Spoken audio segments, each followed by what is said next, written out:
नमस्कार दोस्तों, jubilee star Dinesh Lal Yadav और काजल राघवानी के बहुत बवाल सॉन्ग आया है जो कि एकदम तहलका मचा रहा है। यूट्यूब पर तहलका क्यों मचा रहा है?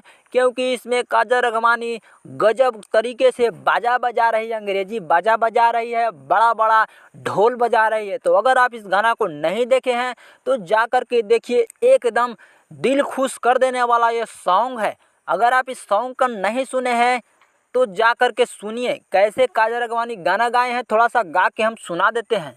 अपना राजा जी के मौरी हम सजाई दीहानी, कारी आँखिया में कजरा हम लगाई दीहानी। मौज मनाव मस्ती लुटाव खुली आजादी है, नाच नाच ये बरतिया मेरे हस्बैंड जी के शादी है।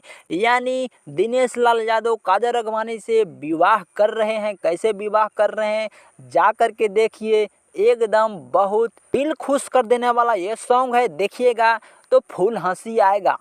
तो अगर आप इस गाना को नहीं देखे हैं तो चले जाइए DRJ रिकॉर्ड भोजपुरी के यूट्यूब चैनल पर। गाना बवाल और तहलका मचा रहा है। तो मिलते हैं अगले नेक्स्ट वीडियो में, तब तक के लिए चैनल को सब्सक्राइब करें दोस्तों।